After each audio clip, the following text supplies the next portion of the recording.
İşgalci İsrail terörünü lanetliyoruz. Kutsalımıza ve Müslüman kardeşlerimize yapılan saldırılar derhal durdurulmalıdır.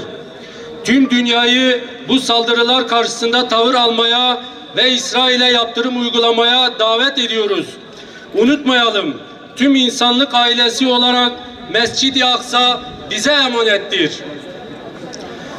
1917 yılından beri aşama aşama Filistin topraklarını işgal eden İsrail, buradaki işgali planlı bir şekilde sürdürdüğü gibi her fırsatta Filistinli kardeşlerimize ve kutsalımız Mescid-i Aksa'ya saldırmaktadır.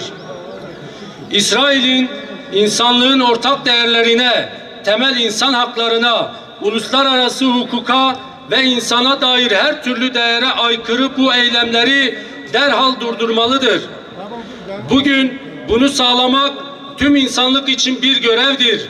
Ülkeler bu konuda tavrını net olarak ortaya koymalı, toplumlar ise geniş insanlık ailesi adına konuşmalıdır.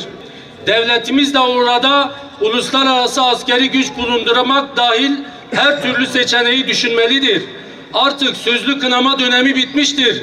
Yaşananlar karşısında somut önlemler hayata geçirilmelidir. Tekbir! Allahu Ekber! Dünyanın barış ve huzuru için kurulmuş, gücü ve yetkiyi elinde bulunduran uluslararası kurumlara da sorumluluk düşmektedir. Başta İslam Birliği Teşkilatı ve Arap Birliği olmak üzere uluslararası örgütler de insanlık adına üzerine düşen çaba ve hassasiyeti göstermeli, bu gidişe dur demelidir. Bugün her birimize düşen bütün kalbimizle, dilimizle ve elimizle bu saldırılara karşı durmaktır. Unutmayalım, Mescid-i Aksa bize emanet, Mescid-i Aksa insanlığa emanettir.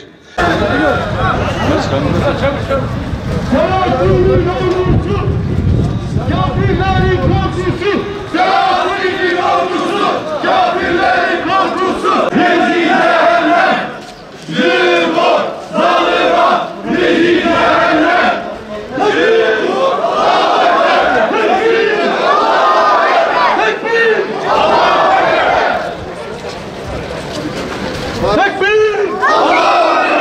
Tekbir! Tekbir!